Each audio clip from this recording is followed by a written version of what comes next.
Seorang jutawan membawa buket bunga untuk tunangannya. Namun ketika tiba di rumah, ia menyaksikan sesuatu yang mengejutkan. Bagas sedang menggenggam 50 tangkai mawar merah ketika ia mendengar teriakan yang berasal dari taman samping villa megah itu. Di sana, tanah dari sebuah pot besar sedang dilemparkan ke arah Sekar, pembantu rumah tangga yang sedang berlutut di lantai dingin. Bunga-bunga mawar itu jatuh dari tangan Bagas dan berserakan di lantai batu sementara ia berusaha memahami apa yang sedang ia saksikan. Buket bunga seharga 3 juta rupiah itu kini terlupakan di kakinya, sementara Nadira terus berteriak pada Sekar yang meringkuk di lantai, berusaha melindungi wajahnya dari tanah yang berterbangan ke arahnya, dan jantung Bagas berdetak begitu keras hingga ia bisa mendengar suaranya bergema di telinganya sendiri. Ia telah mengenal Nadira selama 4 tahun dan tidak pernah melihat wanita itu bertindak seagresif dan selepas kendali itu kepada siapapun, apalagi kepada seorang karyawan yang selalu berdedikasi dan penuh hormat sejak hari pertama ia mulai bekerja di villa itu beberapa bulan lalu. Ada apa ini? Suara Bagas keluar lebih keras dari yang ia maksudkan, dan kedua wanita itu berbalik secara bersamaan untuk melihat ke arahnya. Nadira pucat sejenak sebelum melepaskan pot ke lantai dan berusaha merapikan rambutnya yang berantakan karena amarah. Sementara Sekar tetap duduk di lantai dengan mata penuh air mata dan tanah yang menempel pada seragam hitamnya yang selalu ia jaga tetap rapi tanpa noda. Bagas, aku kira kamu baru pulang jam 9 malam. Kamu sedang apa di sini sepagi ini? Nadira bertanya dengan suara yang masih gemetar karena marah, namun berusaha memaksakan senyuman yang tidak meyakinkan siapapun. Dan Bagas merasakan sesuatu yang aneh di dadanya, sesuatu yang belum pernah ia rasakan sebelumnya ketika menatap wanita yang hendak ia lamar tepat pada saat itu. Aku ingin memberi kejutan. Aku membatalkan semua rapat untuk pulang lebih awal dan menghabiskan sore bersama kamu, tapi sepertinya akulah yang malah mendapat kejutan. Ia menjawab lalu berjalan menuju Sekar, mengulurkan tangan untuk membantunya bangkit dari lantai. Sementara Nadira mengamati kejadian itu dengan mata melotot dan bibir terkatup rapat. Sekar dengan ragu memegang tangannya dan berdiri sambil menyeka air mata dengan punggung tangannya yang kotor oleh tanah. Ia berusia 26 tahun, berasal dari keluarga sederhana di pedalaman Jawa Tengah, telah datang ke Jakarta 2 tahun lalu untuk mencari kehidupan yang lebih baik dan mendapatkan pekerjaan di villa ini berkat rekomendasi dari Ibu Ati, pengurus rumah tangga lama yang telah pensiun. Pak Bagas, saya minta maaf. Saya tidak ingin menimbulkan masalah.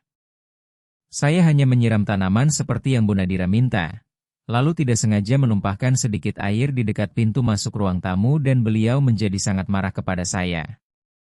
Sekar menjelaskan dengan suara pelan dan gemetar, sementara ia tetap memandang ke lantai, tidak berani menatap Nadira yang mendengus keras mendengar hal itu. Air? Kamu pikir aku marah hanya karena air? Kamu tidak becus, Sekar. Semua yang kamu kerjakan selalu salah. Memecahkan barang, membuat rumah semakin kotor bukannya bersih, dan masih berani protes kepadaku. Nadira berkata dengan nada penuh rasa meremehkan. Dan Bagas merasa rahangnya mengunci karena ketegangan. Ia tidak pernah melihat sisi ini dari dirinya dan mulai mempertanyakan apakah ia benar-benar mengenal wanita yang telah berbagi hidupnya selama ini. Nadira, kamu sudah berlebihan. Ini hanya kecelakaan, tidak perlu memperlakukannya seperti itu. Bagas berbicara sambil berusaha tetap tenang, namun kekasihnya melangkah 2 langkah ke arahnya dengan mata berbinar karena jengkel. Kamu tidak ada di sini setiap hari untuk melihat betapa buruknya pekerjaan yang dia lakukan. Kamu tidak melihat hal-hal yang harus aku tanggung. Kamu hanya muncul di malam hari ketika semuanya sudah beres dan bersih, lalu merasa bisa menghakimiku. Nadira mempertanyakan dengan nada suara yang kembali meninggi dan Bagas menarik napas dalam sebelum menjawab. Akulah yang membayar gaji semua orang di sini, Nadira. Termasuk kartu kreditmu yang kamu gunakan tanpa batas setiap bulan. Jadi, ya, aku berhak untuk berkomentar tentang bagaimana karyawan diperlakukan di rumahku sendiri. Ia berkata, dan melihat ekspresinya berubah sepenuhnya. Amarah digantikan oleh campuran terkejut dan geram yang membuat matanya menyipit. Rumahmu? Aku sudah tinggal di sini 3 tahun, Bagas. Rumah ini juga milikku. Atau kamu pikir aku hanya seorang pembantu biasa? Nadira membalas dan menyilangkan tangannya di dada. Sementara Bagas merasakan kotak kecil berisi kalung berlian itu terasa berat di saku celananya seolah terbuat dari timah. Tidak, kamu bukan pembantu. Tapi kamu juga tidak punya hak untuk menyakiti orang yang bekerja di sini. Sekar tidak pantas mendapat perlakuan itu dan kamu tahu itu. Ia menjawab dengan tegas lalu berbalik ke arah karyawan itu yang masih berdiri di sampingnya. Sedikit gemetar. Sekar, kamu boleh istirahat. Ambil libur untuk sisa hari ini dan jangan khawatir tentang apapun. Semuanya baik-baik saja. Bagas berkata dengan nada lembut yang membuat mata gadis itu kembali berkaca-kaca sebelum ia membungkuk sedikit lalu bergegas pergi menuju bagian belakang villa, tempat kamar para karyawan berada. Begitu Sekar menghilang dari pandangan, Nadira mengeluarkan tawa kering dan menggelengkan kepala dengan nada meremehkan sebelum berkata, "Kamu sungguh menyedihkan. Bagas, membela seorang pembantu melawanku, tunanganmu, wanita yang telah berada di sisimu selama 4 tahun, yang mendukungmu dalam semua bisnismu, yang mengatur makan malam dengan klien-klienmu, yang mengorbankan karirnya sendiri untuk berada di sini bersamamu." Ia berkata, dan setiap kata terasa seperti sebuah tuduhan yang membuat udara di antara mereka semakin berat. Mendukung? Nadira, kamu tidak pernah bekerja sehari pun sejak kita kenal. Akulah yang membayar semua tagihanmu, pakaian bermerekmu, perjalananmu, mobilmu, semuanya. Dan aku tidak pernah mengeluh karena aku pikir kamu bahagia di sini bersamaku. Tapi ternyata aku salah. Bagas menjawab dan mengeluarkan kotak kecil dari sakunya, memegangnya di telapak tangan, sementara Nadira menatap benda itu dengan mata terbelalak. Apa itu? Ia bertanya dengan suara yang tiba-tiba melunak dan Bagas membuka kotak itu memperlihatkan kalung berlian yang berkilauan di bawah sinar matahari sore.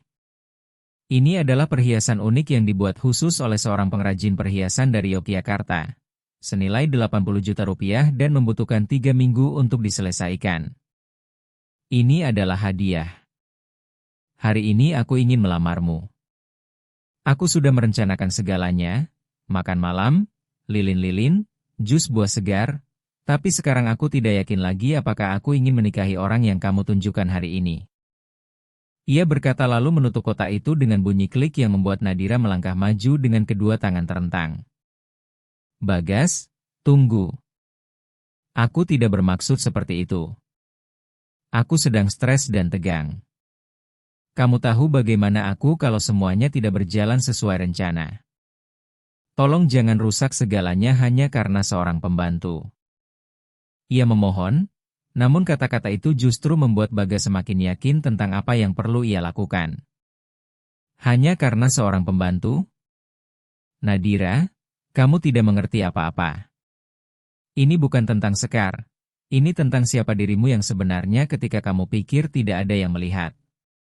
Ini tentang karaktermu, tentang bagaimana kamu memperlakukan orang-orang yang kamu anggap lebih rendah darimu. Dan aku tidak bisa menikahi seseorang seperti itu. Ia berkata lalu menyimpan kotak itu kembali ke saku sebelum membalikkan badan darinya dan mulai berjalan menuju pintu masuk villa. Bagas, kembalilah. Kita perlu bicara. Kamu tidak bisa memutuskan hubungan kita begitu saja. Aku mencintaimu. Kita bisa menyelesaikan ini. Nadira berteriak di belakangnya. Namun Bagas tidak berhenti berjalan dan masuk ke dalam rumah dengan dada terasa sesak dan kepala berputar dengan ribuan pikiran sekaligus. Ia naik tangga menuju kamar yang pernah ia bagi bersama Nadira dan mulai mengeluarkan koper dari lemari. Melempar pakaiannya ke dalam tanpa memedulikan kerapian. Nadira masuk ke kamar dengan napas terengah-engah dan berhenti di depan pintu melihat apa yang sedang ia lakukan. Air mata mulai mengalir di wajahnya. Namun Bagas tidak merasakan keinginan sedikit pun untuk menghiburnya seperti yang selalu ia lakukan setiap kali ia menangis. Kamu sedang apa? Kamu mengusirku dari rumah kita? Ia bertanya dengan suara tipis dan Bagas menutup koper pertama sebelum mengambil yang lain yang masih kosong dan melanjutkan pekerjaannya. Aku mengakhiri hubungan kita, Nadira. Kamu punya waktu 1 minggu untuk membereskan semua barangmu dan pergi dari villa ini. Aku akan mentransfer 50 juta rupiah ke rekeningmu agar kamu bisa menyewa apartemen dan memulai hidup baru. Tapi setelah itu aku tidak ingin ada kontak apapun di antara kita lagi. Ia menjelaskan tanpa menatapnya dan mendengar suara sesuatu yang pecah ketika Nadira melempar sebuah bingkai foto ke dinding. Kamu akan menyesali ini, Bagas. Kamu akan menyadari bahwa kamu telah melakukan kesalahan terbesar dalam hidupmu. Dan ketika kamu datang mencariku, aku tidak akan ada di sini lagi menunggumu seperti orang bodoh. Ia berteriak lalu keluar dari kamar membanting pintu dengan begitu keras hingga lukisan di sebelahnya jatuh ke lantai. Namun Bagas terus merapikan koper dalam diam, merasakan campuran aneh antara lega dan sedih pada saat yang bersamaan. Apakah ia telah kehilangan wanita yang ia cintai? Ataukah ia baru saja menemukan bahwa ia tidak pernah benar-benar mengenalnya? Hari-hari berikutnya terasa aneh dan sunyi di villa itu. Nadira hampir tidak pernah keluar dari kamar tamu tempat ia pindah setelah pertengkaran itu. Dan Bagas menghabiskan sebagian besar waktunya bekerja di kantor, berusaha tidak memikirkan semua yang telah terjadi. Sekar terus mengerjakan tugasnya dengan dedikasi yang bahkan lebih besar dari sebelumnya. Namun selalu menjaga jarak yang sopan setiap kali berpapasan dengannya di lorong, seolah ia takut menimbulkan masalah lagi. Pada hari Kamis di minggu yang sama, Bagas sedang di kantor meninjau kontrak-kontrak ketika ia mendengar ketukan lembut di pintu dan Sekar masuk membawa nampan kopi dan kue kering yang selalu ia siapkan di pertengahan sore. Pak Bagas, saya membawa kopi seperti yang Bapak suka, 2 sendok gula dan sedikit susu. Ia berkata, meletakkan nampan di atas meja kayu jati. Dan Bagas menyadari bahwa ini adalah pertama kalinya ia berbicara dengannya sejak insiden di taman. Terima kasih, Sekar. Kamu sangat perhatian. Duduklah sebentar. Aku ingin bicara denganmu. Ia berkata, menunjuk ke kursi sofa di depan meja, dan ia ragu beberapa detik sebelum duduk di ujung kursi dengan tangan terjalin di pangkuan. Aku ingin meminta maaf atas apa yang terjadi. Kamu tidak pantas diperlakukan seperti itu. Dan aku sangat menyesal karena tidak menyadari keadaan ini lebih awal. Bagas berkata dan melihat mata gadis itu kembali berkaca-kaca sementara ia menggelengkan kepala. Bapak tidak perlu meminta maaf, Pak Bagas. Bapak selalu baik kepada saya. Bapak memberikan kesempatan ini kepada saya ketika saya paling membutuhkannya dan selalu memperlakukan saya dengan hormat. Sayalah yang seharusnya berterima kasih atas segalanya. Ia menjawab dengan suara tercekat dan Bagas merasa dadanya sesak melihat ketulusan di mata gadis yang bekerja begitu keras namun meminta begitu sedikit sebagai balasannya.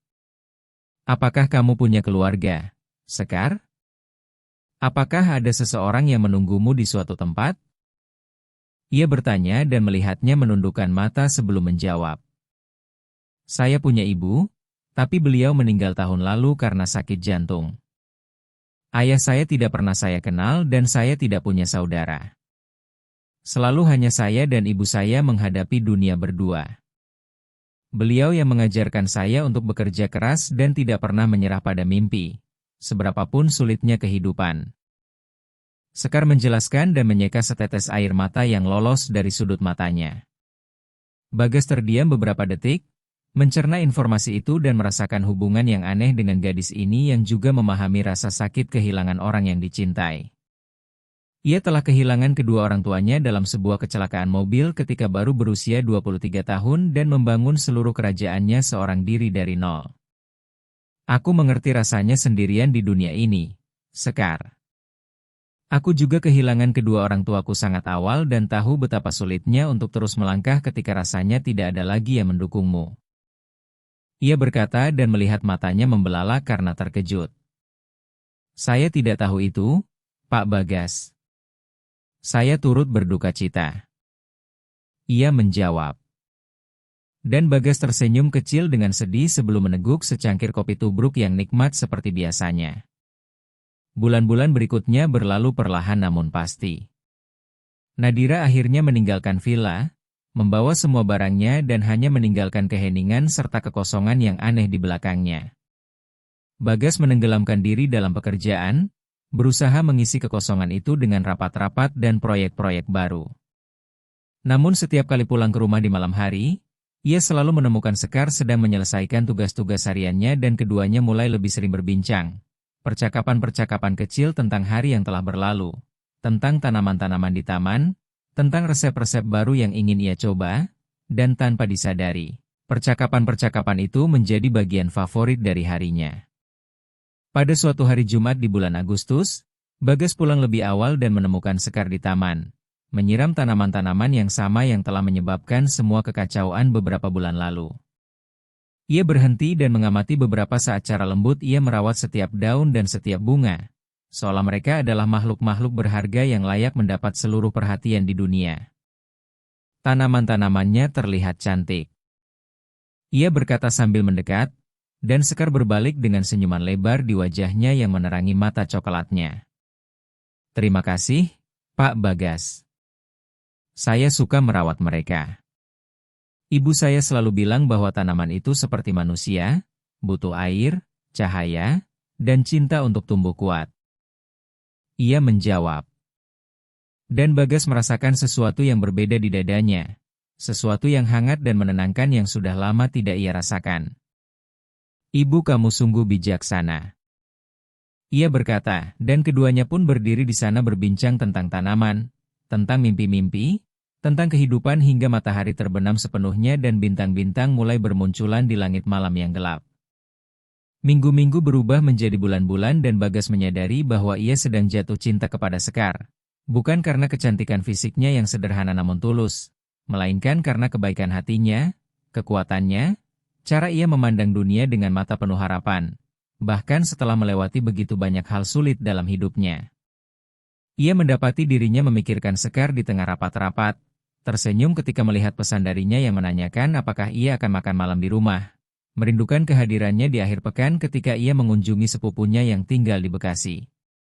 Pada suatu malam di bulan Desember, Bagas memberanikan diri dan mengajak Sekar untuk makan malam, bukan sebagai majikan dan pembantu, melainkan sebagai dua orang yang peduli satu sama lain dan ingin lebih mengenal apa yang ada di antara mereka. Ia menerima dengan pipi merona dan senyuman malu-malu yang membuat jantung Bagas berdegup kencang. Makan malam itu berlangsung di sebuah restoran yang tenang di kawasan Menteng, jauh dari pandangan mata yang penasaran dan gosip yang pasti akan muncul jika ada yang melihat mereka bersama. Mereka mengobrol tentang segala hal dan tentang hal-hal sepele sekaligus, tertawa bersama atas cerita-cerita konyol, berbagi ketakutan dan mimpi-mimpi. Dan ketika Bagas menggenggam tangannya di atas meja, ia merasa akhirnya telah menemukan seseorang yang nyata. Sekar, aku tahu situasi kita ini rumit. Aku tahu orang-orang akan menghakimi, akan bicara, akan mengatakan bahwa kamu bersamaku karena kepentingan, tapi aku perlu kamu tahu bahwa aku peduli padamu dengan cara yang belum pernah aku rasakan kepada siapapun sebelumnya. Kamu membuatku ingin menjadi orang yang lebih baik. Ia berkata sambil menatap matanya yang bersinar di bawah cahaya lilin lembut yang menghiasi meja. Pak Bagas, saya juga peduli pada Bapak. Bapak telah mengubah hidup saya dengan cara yang tidak akan pernah bisa saya syukuri cukup. Tapi saya takut. Takut merusak segalanya. Takut tidak cukup baik untuk dunia Bapak. Ia mengaku dan Bagas menggenggam tangannya dengan penuh kasih sayang. Kamu lebih dari cukup baik, Sekar. Kamu luar biasa dan aku ingin mencoba. Jika kamu juga mau mencoba. Ia berkata, dan melihat air mata mengalir di wajahnya sementara ia mengangguk. Hubungan di antara mereka pun berkembang perlahan, dengan penuh kehati-hatian, dengan rasa hormat, dengan segala waktu yang mereka butuhkan untuk membangun sesuatu yang kokoh dan nyata. Bagas tidak peduli dengan pandangan aneh orang-orang ketika mereka pergi bersama, tidak peduli dengan komentar-komentar jahat dari beberapa kenalan yang mengatakan ia telah gila karena menjalin hubungan dengan mantan pembantunya. Karena untuk pertama kalinya dalam waktu yang lama, ia benar-benar bahagia. 1,5 tahun setelah hari di taman itu, pada suatu pagi cerah di bulan April, Sekar datang ke dapur dengan sebuah amplop putih di tangannya dan wajah pucat karena gugup. Bagas sedang minum kopi dan membaca koran ketika ia duduk di sampingnya. Bagas, Aku perlu menunjukkan sesuatu kepadamu. Ia berkata. Dan ia langsung melepaskan segalanya untuk memberikan perhatian penuh kepadanya, menyadari dari suaranya bahwa ini adalah sesuatu yang serius. Ada apa, sayang? Kamu baik-baik saja? Ia bertanya dengan khawatir dan ia membuka amplop itu, mengeluarkan beberapa lembar kertas dan sebuah foto kecil yang ia letakkan di atas meja. Kemarin aku menerima telepon dari Panti Asuhan Cahaya Harapan. Itu adalah tempat yang biasa aku kunjungi ketika remaja untuk melakukan kerja sukarela bersama ibuku.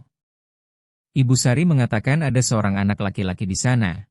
Ia berusia 5 tahun dan telah ditinggalkan oleh orang tuanya 3 bulan lalu. Ia bilang anak itu membutuhkan keluarga dan bertanya apakah aku mengenal seseorang yang bisa mengadopsi. Sekar menjelaskan dengan suara gemetar dan Bagas mengambil foto itu, melihat wajah mungil seorang anak laki-laki dengan mata besar dan penuh kesedihan yang menatapnya melalui kertas. Dan apa yang kamu jawab? Bagas bertanya, merasakan jantungnya berdegup kencang, karena ia tahu persis kemana percakapan itu akan mengarah. Aku bilang aku akan bicara denganmu, karena aku tahu ini adalah keputusan besar yang mengubah segalanya. Tapi Bagas, aku menatap mata anak laki-laki itu ketika aku mengunjungi panti asuhan kemarin sore dan aku melihat dalam dirinya kesepian yang sama yang aku rasakan ketika masih kecil. Aku melihat permohonan bantuan yang tak terucap dan aku tidak bisa menghapus wajah mungilnya dari pikiranku. Ia berkata. Dan air mata kembali mengalir sementara Bagas menggenggam kedua tangannya. Kamu ingin mengadopsinya? Bagas bertanya dan ia mengangguk perlahan.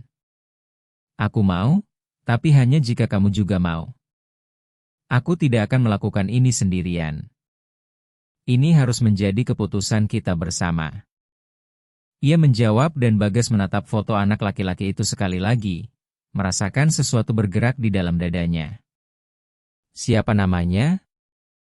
Ia bertanya. Raffi. Namanya Raffi dan ia sangat menyukai dinosaurus dan menggambar. Sekar menjawab dengan senyuman kecil dan Bagas membalas senyuman itu sebelum menariknya ke dalam pelukan erat. Kalau begitu mari kita temui Raffi. Kita ke panti asuhan hari ini juga dan lihat apakah ia juga menyukai kita. Karena jika ia suka, aku siap. Aku siap menjadi ayah jika itu bersamamu. Bagas berkata dan merasakan ia terisak di dadanya karena begitu terharu. Pada sore yang sama, mereka pergi ke panti asuhan Cahaya Harapan yang terletak di kawasan Jakarta Timur. Itu adalah sebuah gedung tua namun terawat dengan baik, dengan dinding-dinding berwarna cerah penuh gambar anak-anak, dan halaman yang luas tempat banyak anak-anak bermain di bawah terik matahari sore. Ibu Sari menyambut mereka dengan senyuman hangat dan membawa mereka ke sebuah ruangan kecil tempat Raffi duduk di sebuah meja sedang menggambar dengan krayon. Raffi, kamu ada tamu. Ibu Sari berkata dengan suara lembut. Dan anak laki-laki itu mengangkat matanya dari gambar, menatap Bagas dan Sekar dengan ekspresi datar yang tidak menunjukkan apa-apa. Hai Raffi. Namaku Sekar dan ini adalah Bagas. Ibu Sari sudah cerita tentang kamu dan kami datang untuk berkenalan. Boleh ya? Sekar berkata sambil berlutut setinggi anak laki-laki itu dan ia mengangguk perlahan tanpa berkata apa-apa. Beberapa menit pertama terasa sulit dan tegang. Raffi tidak banyak bicara dan hanya menjawab dengan satu patah kata ketika mereka mengajukan pertanyaan. Namun ketika Bagas bertanya tentang gambar yang sedang ia buat, mata anak laki-laki itu bersinar untuk pertama kalinya. Ini Tyrannosaurus Rex. Dia adalah dinosaurus karnivora terbesar yang pernah ada dan memiliki gigi sebesar pisang. Raffi menjelaskan dan untuk pertama kalinya mengembangkan sesuatu yang mirip dengan senyuman. Benarkah? Aku tidak tahu itu. Kamu tahu banyak tentang dinosaurus. Bagas berkata dengan kagum dan Raffi terlihat bangga. Aku tahu segalanya tentang dinosaurus. Aku punya buku yang Ibu Sari berikan dan aku sudah membacanya 5 kali. Anak laki-laki itu menjawab dan Sekar serta Bagas saling bertukar pandang yang penuh makna. Mereka menghabiskan 2 jam di panti asuhan berbincang dengan Raffi, mendengarkan tentang dinosaurus, tentang gambar-gambarnya, tentang teman-teman yang telah ia buat di sana. Dan ketika tiba saatnya untuk pergi, anak laki-laki itu menggenggam tangan Sekar beberapa detik sebelum bertanya, "Kalian akan kembali?" Suaranya keluar pelan dan penuh harapan, dan Sekar berlutut di hadapannya, menahan wajah mungilnya di antara kedua tangannya. "Kami akan kembali, iya. Dan jika kamu mau, jika kamu mengizinkan, kami ingin membawamu tinggal bersama kami, memberimu rumah, sebuah keluarga, semua cinta yang kamu pantas dapatkan." Ia berkata dan melihat mata anak laki-laki itu berkaca-kaca sebelum ia memeluknya dengan erat. Proses adopsi memakan waktu berbulan-bulan di antara tumpukan dokumen, kunjungan pekerja sosial, sidang pengadilan, dan banyak kecemasan. Namun akhirnya, pada suatu hari Selasa di bulan Januari, Bagas dan Sekar keluar dari Pengadilan Negeri Jakarta dengan Raffi di antara mereka, menggenggam tangan keduanya dengan senyuman besar di wajahnya yang tidak mau pergi. Dan Bagas merasakan dadanya meledak kebahagiaan ketika anak laki-laki itu menatapnya dan berkata, "Ayo pulang, ayah." Suara Raffi keluar penuh emosi dan Bagas harus menelan benjolan di tenggorokannya sebelum menjawab, "Ayo pulang, nak. Ayo ke rumah kita." Ia berkata. Dan Sekar menyeka air mata yang mengalir di wajahnya sementara ketiganya berjalan menuju mobil yang diparkir di depan gedung pengadilan. Matahari Januari bersinar terik pada pagi hari Selasa itu dan Bagas tidak pernah merasa seutuh itu dalam hidupnya seperti pada saat ia akhirnya memiliki keluarga yang nyata di sisinya.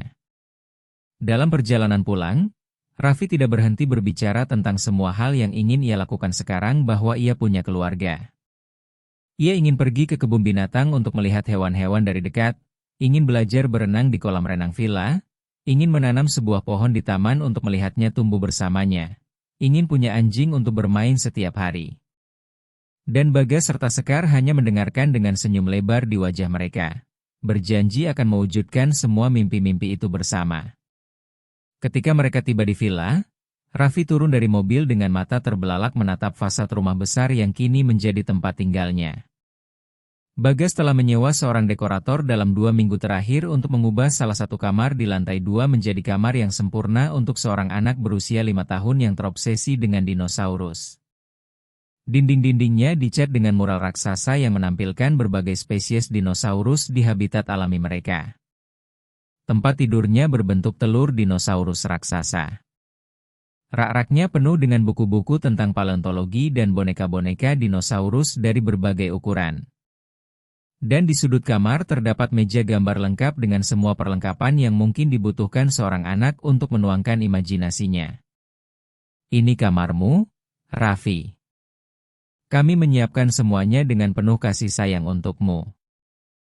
Sekar berkata, membuka pintu dan mengamati reaksi anak laki-laki itu yang berdiri di pintu masuk beberapa detik, hanya menatap semua itu dengan mulut terbuka karena terkejut sebelum berlari masuk dan mulai menjelajahi setiap sudut ruang yang kini menjadi miliknya.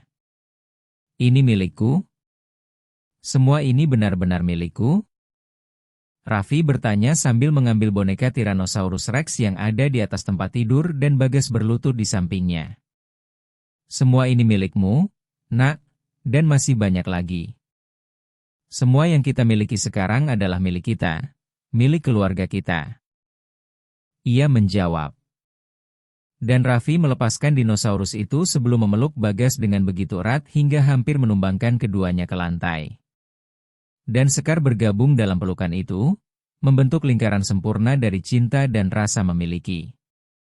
Bulan-bulan pertama bersama Raffi adalah petualangan belajar dan adaptasi bagi semua orang. Anak laki-laki itu sering mengalami mimpi buruk tentang penelantaran yang ia alami dan terbangun di tengah malam sambil menangis dan memanggil Sekar atau Bagas, yang selalu berlari ke kamarnya untuk menenangkan dan berjanji bahwa mereka tidak akan pernah meninggalkannya sendirian. Perlahan-lahan, mimpi buruk itu semakin jarang, dan senyum Raffi semakin sering dan tulus seiring ia mulai memahami bahwa keluarga ini adalah untuk selamanya dan tidak ada yang akan mengubah itu. Bagas secara drastis mengurangi beban kerjanya agar bisa menghabiskan lebih banyak waktu bersama putranya. Ia belajar membuat pesawat kertas, merakit puzzle 1000 keping, menceritakan dongeng sebelum tidur dengan suara berbeda untuk setiap karakter.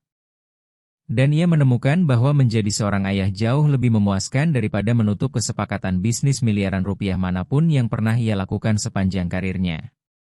Ia membatalkan rapat-rapat penting demi tidak melewatkan penampilan Raffi di sekolah, mengatur ulang seluruh jadwalnya untuk hadir di latihan renang.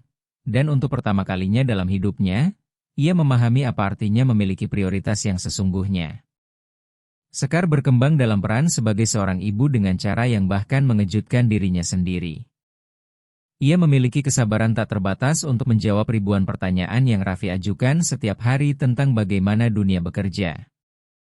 Ia menyiapkan camilan favoritnya dalam bentuk lucu dinosaurus dan hewan-hewan. Ia membantu mengerjakan pekerjaan rumah dari sekolah dengan penuh dedikasi dan kasih sayang. Dan selalu menemukan waktu untuk duduk di lantai kamar dan bermain bersama Raffi layaknya penjelajah fosil atau ilmuwan gila. Ia juga mulai belajar ilmu pendidikan di malam hari melalui universitas terbuka karena ingin lebih memahami cara membantu Raffi dalam perkembangan emosional dan akademisnya. Pada suatu sore Sabtu di bulan April, hampir 3 bulan setelah adopsi diselesaikan, Bagas sedang di kantor menyelesaikan beberapa laporan ketika ia mendengar suara tawa dari taman. Ia bangkit dan pergi ke jendela untuk melihat apa yang sedang terjadi. Dan apa yang ia lihat membuat hatinya dipenuhi kebahagiaan yang begitu besar hingga ia harus menahan diri untuk tidak menangis di sana juga. Sekar dan Raffi sedang di taman menanam bunga bersama. Keduanya kotor oleh tanah, dengan tangan hitam dan wajah penuh lumpur. Namun senyum yang mereka pertukarkan begitu murni dan tulus hingga Bagas menyadari pada saat itu bahwa ia telah menemukan makna kebahagiaan yang sesungguhnya. Bukan pada uang yang ia miliki di bank, bukan pada perusahaan-perusahaan yang ia punya, bukan pada mobil-mobil mewah atau perjalanan internasional. Melainkan pada momen-momen sederhana dari keterhubungan yang tulus dengan orang-orang yang benar-benar ia cintai. Ia berlari turun tangga dan pergi ke taman untuk bergabung bersama keduanya. Raffi menatapnya dengan mata bersinar penuh semangat dan berkata, "Ayah, kita sedang menanam bunga matahari. Ibu bilang mereka akan tumbuh sangat tinggi dan akan memperindah seluruh taman dengan warna kuning mereka." Anak laki-laki itu menjelaskan. Dan Bagas merasakan dadanya sesak mendengar Raffi memanggil mereka ayah dan ibu dengan begitu wajar seolah memang selalu seperti itu. "Boleh aku membantu kalian?" Bagas bertanya. Dan Sekar mengulurkan sebuah sekop kecil kepadanya dengan senyum yang menerangi seluruh wajahnya. "Tentu saja boleh, semakin banyak tangan semakin baik. Kita sedang membuat satu barisan penuh bunga matahari di bagian depan sini, agar ketika musim kemarau tiba mereka semua mekar bersama-sama." Ia menjelaskan dan Bagas berlutut di samping mereka, mulai menggali lubang-lubang kecil di tanah untuk menanam benih-benih itu, sementara Raffi memberikan instruksi terperinci tentang kedalaman yang tepat dan jarak ideal antara setiap tanaman berdasarkan semua yang telah ia pelajari dari buku berkebun yang Sekar belikan untuknya minggu sebelumnya. Mereka menghabiskan seluruh sore di sana, kotor, lelah, namun benar-benar bahagia. Dan ketika matahari mulai terbenam mewarnai langit dengan nuansa oranye dan merah muda, ketiganya duduk di rumputan, memandangi pekerjaan yang telah mereka lakukan bersama. Dan Raffi bersandar di bahu Bagas sambil berkata, "Ini adalah hari terbaik dalam hidupku." Dan Bagas pun mencium puncak kepala Raffi sambil menjawab, "Hari ini juga hari terbaik dalam hidupku, Nak." Hari terbaik dalam hidupku. Sementara Sekar menggenggam tangannya, menjalin jari-jari mereka dalam sebuah gerakan sederhana namun penuh makna. Minggu-minggu berubah menjadi bulan-bulan dan rutinitas keluarga pun terbentuk secara alami dan harmonis. Raffi mulai menunjukkan kemajuan di sekolah seiring ia semakin percaya diri. Ia mendapatkan teman-teman baru dan selalu mengundang mereka untuk bermain di villa pada akhir pekan. Bagas dan Sekar bergantian mengantar dan menjemputnya dari kegiatan ekstrakurikuler yang mencakup les renang, sanggar seni, dan klub sains, di mana ia adalah anggota termuda namun juga yang paling antusias. Bu Rina, guru sains dari klub itu, suatu hari menelepon Sekar dan mengatakan bahwa ia belum pernah melihat anak sepenasaran dan sesetia Raffi, dan bahwa ia memiliki masa depan yang cerah jika terus berjalan di jalur itu. Pada suatu malam di bulan Agustus, Bagas berbaring di tempat tidur di samping Sekar setelah menidurkan Raffi. Keduanya lelah namun puas dengan hari yang telah mereka lalui. Dan Bagas berbalik ke arahnya sambil berkata, "Kamu masih ingat hari itu di taman, ketika semuanya dimulai?" Ia bertanya dan Sekar mengangguk dengan senyum penuh kenangan. "Bagaimana aku bisa melupakannya? Itu adalah hari yang mengubah hidupku selamanya, hari yang menunjukkan kepadaku siapa dirimu yang sebenarnya di dalam hati." Ia menjawab dan Bagas membelai wajahnya dengan penuh kasih sayang. "Aku harus berterima kasih kepada Nadira dengan cara yang aneh, karena jika ia tidak menunjukkan siapa dirinya yang sebenarnya pada hari itu, aku tidak akan pernah membuka mataku untuk melihat apa yang selalu ada di hadapanku. Aku tidak akan pernah benar-benar menemukanmu. Kita tidak akan pernah membentuk keluarga ini." Ia berkata, dan Sekar menggenggam tangannya erat-erat.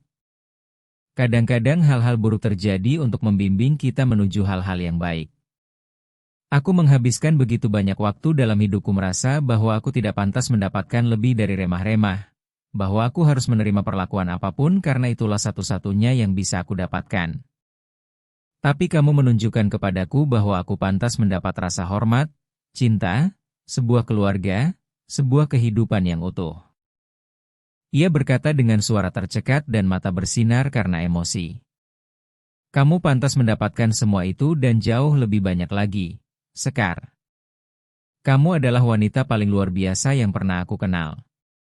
Kamu kuat, berani, baik hati, berdedikasi.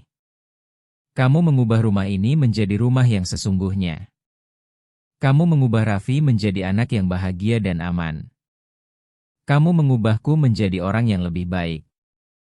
Bagas berkata dan mencium keningnya sebelum menariknya ke dalam pelukan erat. Keesokan paginya, Bagas terbangun karena Raffi melompat-lompat di tempat tidur sambil berteriak bahwa ia punya kejutan untuk ditunjukkan. Ia dan Sekar bangkit masih setengah mengantuk dan mengikuti anak laki-laki itu ke taman, di mana bunga-bunga matahari yang mereka tanam beberapa bulan lalu mulai mekar. Baru kuncup-kuncup kuning pertama yang terbuka dengan malu-malu menyambut sinar matahari pagi. Namun bagi Raffi, itu adalah peristiwa paling mengharukan sepanjang tahun. "Lihat, ayah, lihat, ibu, bunga mataharinya sedang bermekaran. Kita berhasil membuatnya tumbuh bersama-sama." Raffi berteriak sambil melompat kegirangan, dan Bagas merasakan matanya berkaca-kaca, karena ia menyadari bahwa bunga-bunga matahari itu jauh lebih dari sekadar bunga. Mereka adalah simbol dari segalanya yang telah mereka bangun bersama sebagai sebuah keluarga, bukti bahwa dengan kesabaran, dedikasi, dan cinta, adalah mungkin untuk menumbuhkan hal-hal yang indah bahkan di tanah yang tampaknya gersang. Bulan-bulan terus berlalu dan keluarga semakin kuat. Raffi merayakan ulang tahun ke-6 dengan sebuah pesta besar di villa bertemakan dinosaurus, di mana ia mengundang semua teman dari sekolah dan klub sains. Bagas dan Sekar bekerja sama untuk mengatur setiap detail pesta, termasuk kue 3 tingkat berbentuk gunung berapi yang menyemburkan asap dari es kering ketika dipotong. Mereka menyewa para penghibur yang berpakaian sebagai ahli paleontologi yang mengorganisir perburuan fosil di taman, di mana anak-anak bisa menggali dan menemukan replika tulang dinosaurus yang terkubur di pasir. Dan di penghujung sore mereka melepaskan lampion kertas berbentuk pterodaktil yang naik ke langit sementara semua anak-anak berteriak kegirangan. Bagas dan Sekar kelelahan di akhir hari, namun dengan hati yang meluap kebahagiaan melihat senyum yang tak pernah hilang dari wajah putra mereka. Pada bulan Oktober di tahun yang sama, Bagas terbangun di tengah malam karena haus dan pergi ke dapur untuk mengambil air. Ketika sedang kembali ke kamar, ia mendengar suara dari kamar Raffi dan pergi untuk memeriksa apakah semuanya baik-baik saja. Ia membuka pintu perlahan dan melihat anak laki-laki itu duduk di tempat tidur, memandangi taman melalui jendela yang diterangi cahaya bulan purnama. "Raffi, kamu baik-baik saja, nak? Kenapa belum tidur?" Bagas bertanya, mendekat dan duduk di tepi tempat tidur di sampingnya. "Aku baru bermimpi, ayah. Tapi kali ini bukan mimpi buruk. Ini mimpi yang baik." Raffi berkata masih memandang keluar jendela, dan Bagas mengusap rambutnya dengan penuh kasih sayang. "Mau cerita tentang mimpinya?" Ia bertanya dan Raffi akhirnya berbalik untuk menatapnya. Aku bermimpi tentang ibuku, bukan Ibu Sekar, tapi ibu yang lain, yang meninggalkanku di panti asuhan. Dan dalam mimpi itu ia meminta maaf dan bilang bahwa ia tidak bisa merawatku, tapi ia ingin aku bahagia. Dan aku bilang padanya bahwa semuanya baik-baik saja, bahwa aku sudah tidak marah lagi, bahwa aku punya keluarga sekarang yang benar-benar mencintaiku dan aku bahagia. Raffi menjelaskan dan Bagas merasakan dadanya sesak dengan kematangan emosional anak laki-laki berusia 6 tahun itu. Dan bagaimana perasaanmu setelah mimpi itu? Bagas bertanya. Aku merasa ringan. Ayah, seperti sebuah beban yang aku bawa telah terangkat dari punggungku. Aku merasa damai. Dan ketika aku terbangun, aku melihat ke taman dan melihat bunga-bunga matahari yang kita tanam bersama. Dan aku berpikir bahwa hidup itu memang begitu. Kadang-kadang hal-hal buruk terjadi, tapi kemudian datanglah hal-hal baik sebagai gantinya. Dan aku sangat bersyukur atas hal-hal baik yang aku miliki sekarang. Ia berkata, dan Bagas tidak bisa menahan air mata yang mengalir di wajahnya.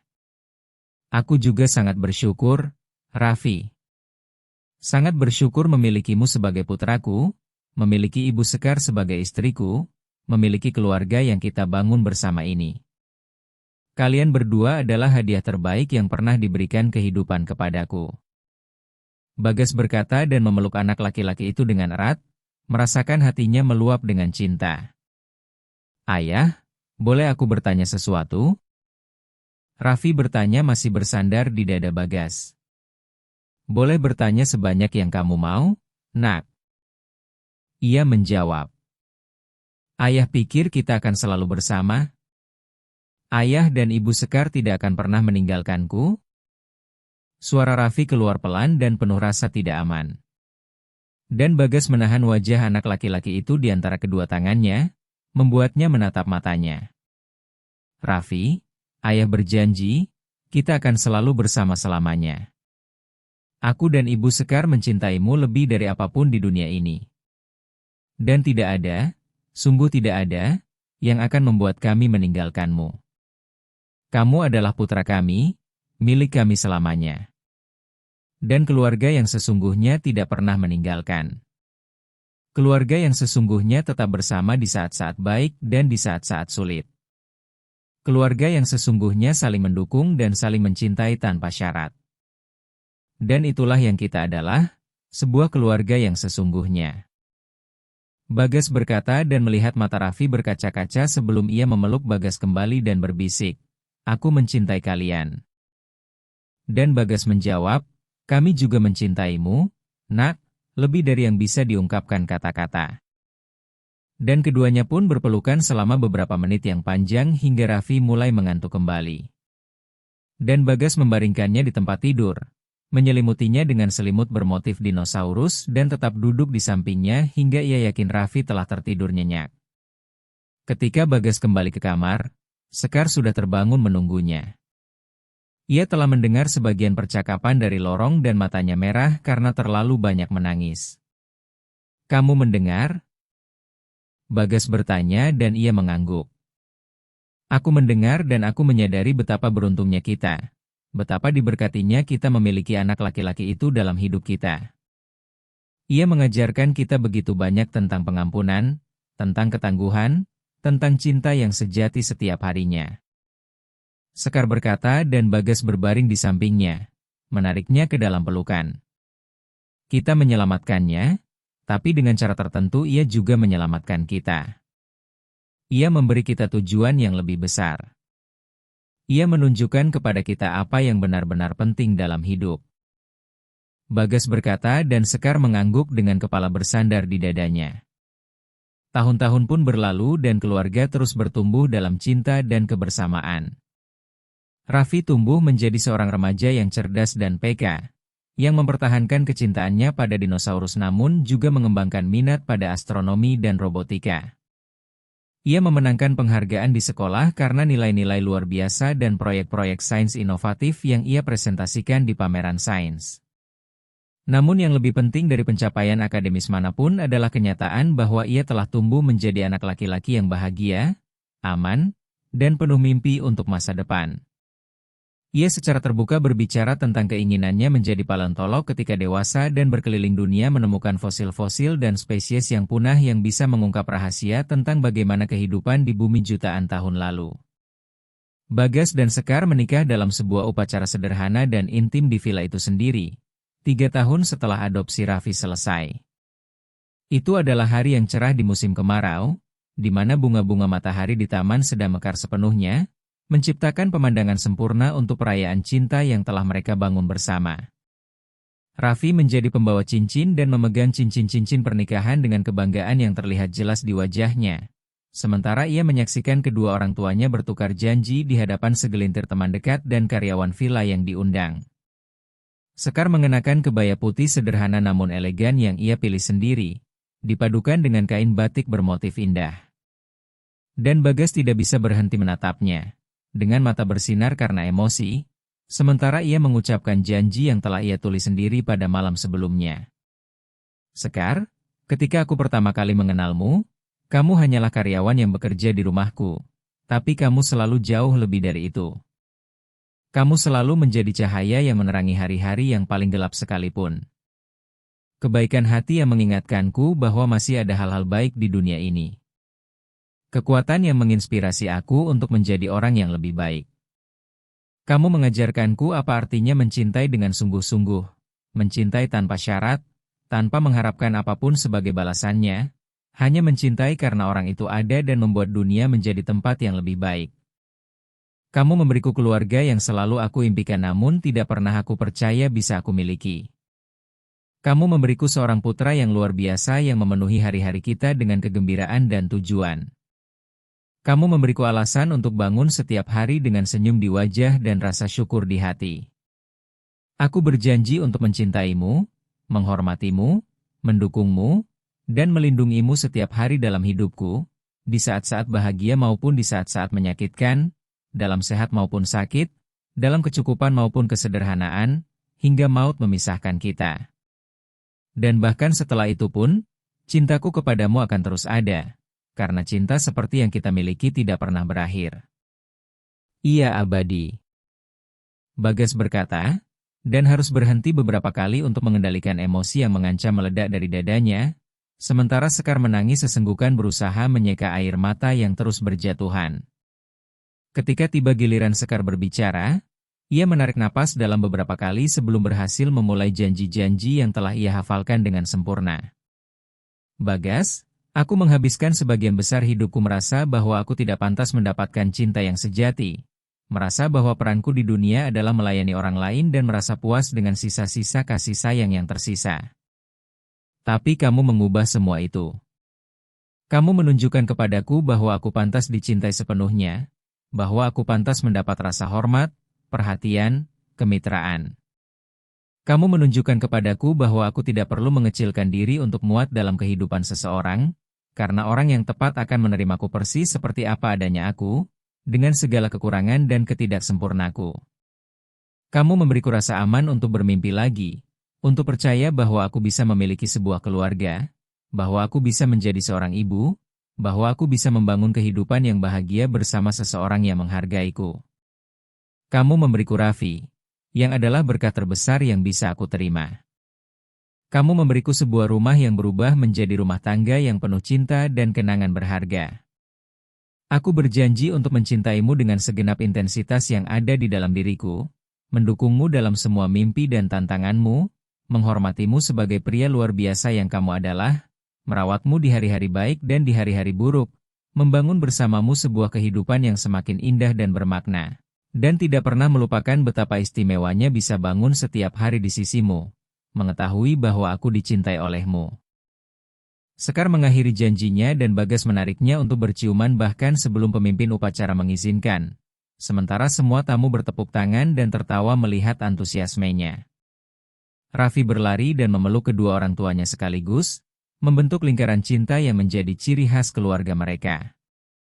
Setelah pernikahan, kehidupan terus mengalir dengan tenang dan bahagia. Bagas mengembangkan bisnisnya namun selalu menjaga keseimbangan antara pekerjaan dan keluarga yang telah ia pelajari untuk dihargai.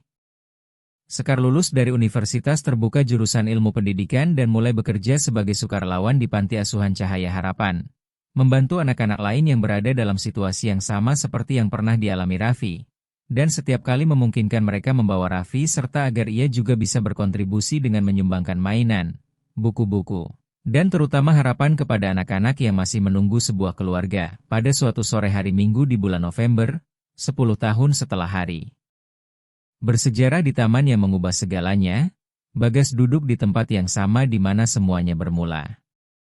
Bunga-bunga matahari yang asli sudah tidak ada lagi, namun mereka telah menanam yang baru setiap tahun, menjaga tradisi itu tetap hidup. Dan kini ada satu barisan bunga matahari yang sangat panjang hingga memenuhi hampir separuh taman. Menciptakan pemandangan visual yang menakjubkan ketika semuanya mekar bersamaan di musim kemarau. Sekar duduk di sampingnya dengan kepala bersandar di bahunya dan Raffi sedang bermain bola bersama anjing Golden Retriever yang mereka adopsi 2 tahun lalu dan yang telah menjadi sahabat tak terpisahkan dari anak laki-laki itu. Anjing itu bernama Tirano, karena Raffi bersikeras memberikan nama yang berkaitan dengan dinosaurus dan itulah kesepakatan yang semua orang capai. Kamu menyesal tentang sesuatu? Sekar bertanya, memecah keheningan yang nyaman di antara mereka. Dan Bagas berpikir beberapa detik sebelum menjawab, aku menyesal tidak menyadari lebih awal siapa Nadira sebenarnya. Aku menyesal telah menyia-nyiakan 4 tahun hidupku bersama seseorang yang tidak pantas mendapatkanku. Tapi pada saat yang sama aku tahu bahwa semuanya terjadi pada waktu yang tepat, karena jika terjadi lebih awal, mungkin aku belum siap untuk mengenali harta yang ada di hadapanku. Mungkin aku belum cukup dewasa untuk membangun keluarga yang sesungguhnya. Ia menjawab dan Sekar tersenyum. Kadang-kadang aku berpikir apa yang akan terjadi jika aku tidak menumpahkan pot berisi air itu pada hari itu. Jika Nadira tidak kehilangan kendali dan kamu tidak pulang lebih awal, apakah kita masih akan berada di sini bersama? Ia bertanya dan Bagas berbalik untuk menatap matanya. Aku percaya bahwa ya. Aku percaya bahwa dengan satu cara atau lain kita akan bertemu. Karena beberapa koneksi memang tidak bisa dihindari. Beberapa orang masuk ke dalam hidup kita dan kita langsung tahu bahwa mereka datang untuk tinggal.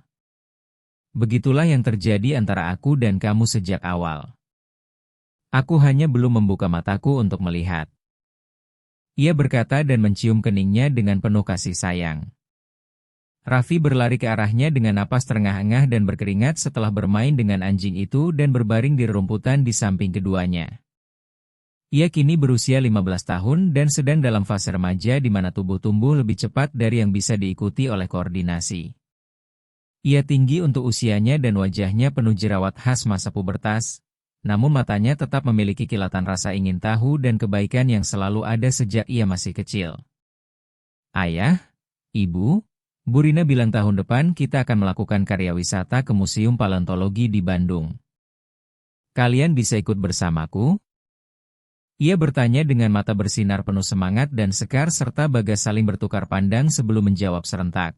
Tentu saja kami akan ikut. Kami tidak akan melewatkan itu dengan alasan apapun. Dan Raffi tersenyum dengan cara yang lebar dan tulus itu, yang masih membuat hati kedua orang tuanya dipenuhi rasa syukur karena telah dipilih untuk mencintai anak laki-laki itu.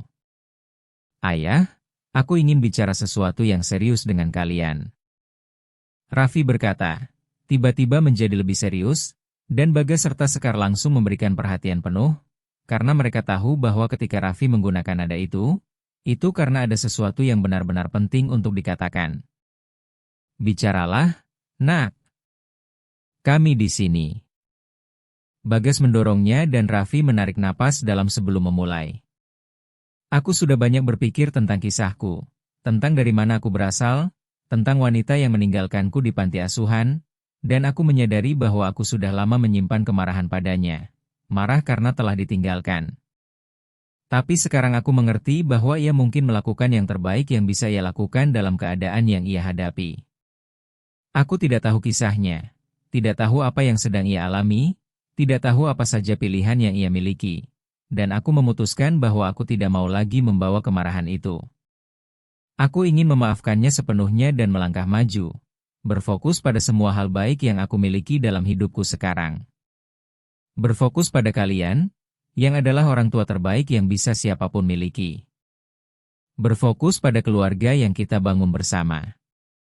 Berfokus pada mimpi-mimpi yang aku miliki untuk masa depan. Raffi berkata dan Sekar kembali menangis sementara Bagas merasakan kebanggaan membuncah di dadanya dengan cara yang hampir terasa menyakitkan. Nak, kamu tidak tahu betapa bangganya kami kepadamu. Bukan hanya karena nilai-nilaimu yang luar biasa di sekolah atau penghargaan-penghargaan yang kamu menangkan, tapi terutama karena orang yang luar biasa yang sedang kamu jadikan dirimu. Seseorang yang baik hati, empatik, mampu memaafkan dan melangkah maju. Seseorang yang memahami bahwa hidup penuh dengan nuansa dan bahwa orang-orang melakukan yang terbaik yang bisa mereka lakukan dengan apa yang mereka miliki. Kamu sedang tumbuh menjadi seorang pria yang berkarakter dan itu jauh lebih berharga dari pencapaian akademis atau profesional manapun yang mungkin kamu raih di masa depan. Bagas berkata dan memeluk putranya dengan erat sementara Sekar bergabung dalam pelukan itu. Dan Tirano pun ikut berlari dan berusaha ikut serta dengan melompat-lompat di sekitar ketiganya sambil menggonggong kegirangan. Malam itu, setelah makan malam, Bagas pergi ke kantor dan membuka laci tempat ia menyimpan beberapa benda penting. Ia mengambil kotak merah kecil yang berisi kalung berlian yang ia beli 10 tahun lalu untuk melamar Nadira. Kalung yang tidak pernah diberikan karena ia menemukan siapa Nadira yang sebenarnya sebelum melakukan kesalahan menikahi orang yang salah. Ia menatap perhiasan yang masih berkilauan terang di bawah cahaya lampu meja itu dan memikirkan semua yang telah terjadi sejak hari bersejarah itu. Ia berpikir tentang bagaimana satu momen tunggal bisa sepenuhnya mengubah arah seluruh kehidupan seseorang. Ia berpikir tentang bagaimana ia mungkin terjebak dalam pernikahan yang tidak bahagia dengan wanita yang tidak benar-benar mencintainya jika ia tidak pulang ke rumah pada hari itu dan menyaksikan adegan di taman. Ia menutup kotak itu dan menyimpannya kembali di laci, mengetahui bahwa suatu hari ia akan menceritakan seluruh kisah itu kepada Raffi. Ketika ia sudah lebih dewasa dan bisa sepenuhnya memahami semua lapisan makna yang dimiliki hari itu, akan menceritakan tentang 50 tangkai mawar yang jatuh ke lantai, tentang keputusan sulit yang harus ia ambil, tentang bagaimana kadang-kadang hal-hal terburuk yang terjadi pada kita akhirnya menjadi yang terbaik, karena mengarahkan kita ke tempat yang seharusnya kita berada. Sementara matahari terbenam di Cakrawala, mewarnai langit dengan nuansa keemasan dan kemerahan. Bagas menatap keluarga yang ada di sisinya dan menyadari bahwa ia telah menemukan sesuatu yang jauh lebih berharga dari seluruh uang yang ia kumpulkan sepanjang hidupnya. Ia telah menemukan cinta yang sejati, tujuan yang nyata, dan kebahagiaan yang tidak bergantung pada harta benda, melainkan pada koneksi-koneksi tulus yang ia bangun dengan orang-orang yang benar-benar penting. Dan pada saat itu ia tahu dengan keyakinan mutlak bahwa ia tidak akan menukar kehidupan itu dengan apapun di dunia ini, karena akhirnya ia memiliki semua yang selalu ia butuhkan, namun tidak pernah ia tahu bahwa ia sedang mencarinya. Hingga hari ketika ia membawa buket mawar untuk tunangan yang salah dan menemukan bahwa cinta sejati sedang menunggunya di tempat yang paling tidak terduga dari semua tempat. Tahun-tahun terus berlalu dan keluarga tetap bersatu melalui semua perubahan dan tantangan yang dibawa kehidupan. Raffi lulus dari sekolah menengah dengan penghargaan akademis dan mendapatkan beasiswa penuh untuk belajar paleontologi di salah satu universitas terbaik di negeri ini. Sekar memperluas pekerjaan sukarlanya di panti asuhan dan akhirnya menjadi direktur tempat itu, mengubah kehidupan ratusan anak yang melewatinya selama bertahun-tahun. Bagas menjual sebagian bisnisnya dan mulai lebih mendedikasikan diri pada proyek-proyek sosial, mendirikan sebuah yayasan yang membantu keluarga-keluarga kurang mampu untuk mengadopsi anak-anak dengan menanggung semua biaya proses tersebut dan menawarkan dukungan psikologis serta finansial selama masa adaptasi. Pada suatu hari Sabtu di bulan Juni, 20 tahun setelah hari yang mengubah segalanya, Bagas terbangun dengan suara-suara yang sudah dikenalnya dari dapur. Ia turun tangga dan menemukan Raffi sedang menyiapkan sarapan dibantu oleh Ayu, kekasihnya yang ia kenal di universitas dan yang sama-sama terobsesi dengan sains seperti dirinya. Keduanya sudah bersama selama 3 tahun dan Bagas tahu bahwa hanya tinggal menunggu waktu hingga Raffi melamar Ayu, karena ia melihat di mata putranya kilatan yang sama yang ia miliki ketika menatap Sekar. Selamat pagi, Ayah. Kita sedang membuat martabak manis yang Ayah suka. Duduklah, sebentar lagi siap.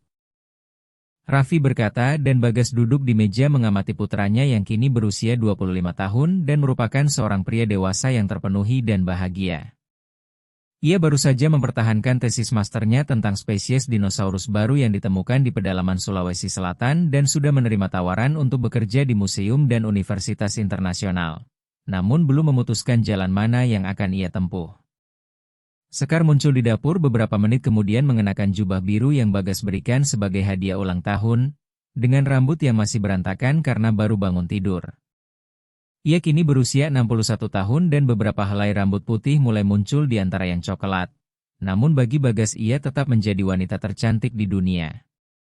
Selamat pagi, keluarga. Sungguh menyenangkan terbangun dengan aroma martabak manis ini. Ia berkata dan mencium Bagas sebelum menyapa Raffi dan Ayu. Keempat orang itu duduk di meja dan mulai berbincang tentang rencana untuk hari itu, sambil menyantap martabak manis dengan saus coklat dan buah-buahan segar yang Ayu potong dalam bentuk bintang dan hati. Ayah, Ibu, aku dan Ayu punya kabar untuk kalian. Raffi berkata setelah semua orang selesai makan dan Bagas serta Sekar saling bertukar pandang mengetahui persis apa yang akan menyusul. Kami akan menikah. Aku melamarnya minggu lalu saat kami melakukan ekspedisi di pedalaman Sulawesi Selatan dan ia menerima. Raffi mengumumkan sambil menunjukkan cincin emas sederhana yang dikenakan Ayu di jarinya dan Sekar bangkit dari kursi untuk memeluk keduanya sambil menangis bahagia. Seperti yang selalu ia lakukan di momen-momen yang mengharukan. Nak, ayah sangat bahagia untukmu. Kalian berdua sempurna satu sama lain dan ayah tahu kalian akan membangun kehidupan yang indah bersama.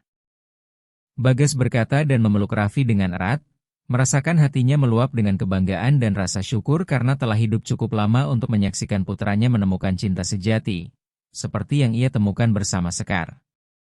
Mereka menghabiskan sisa pagi itu berbincang tentang rencana pernikahan yang Raffi dan Ayu inginkan di Taman Villa, tepat di tempat yang sama di mana Bagas dan Sekar menikah bertahun-tahun lalu.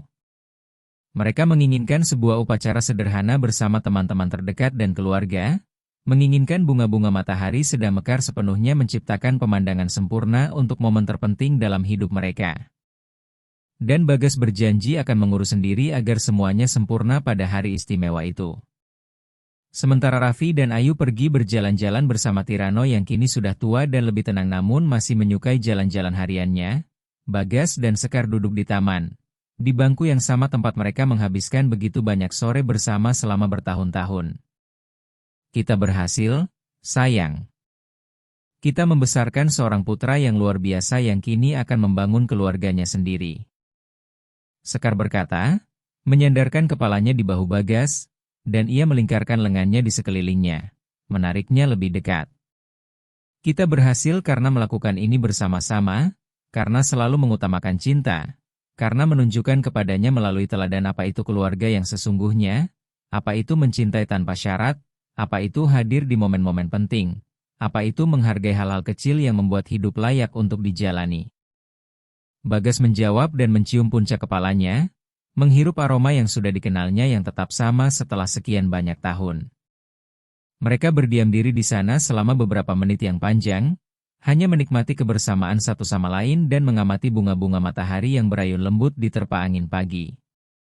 Bagas memikirkan semua yang telah ia jalani, semua pilihan yang telah ia buat, semua jalan yang telah ia tempuh hingga tiba di momen sempurna ini yang penuh kedamaian dan kepuasan yang utuh. Dan ia menyadari bahwa ia tidak akan mengubah apapun sama sekali, karena setiap kesalahan, setiap keberhasilan, setiap momen menyakitkan dan setiap momen penuh kebahagiaan telah menjadi bagian yang diperlukan untuk membangun kehidupan yang ia miliki sekarang.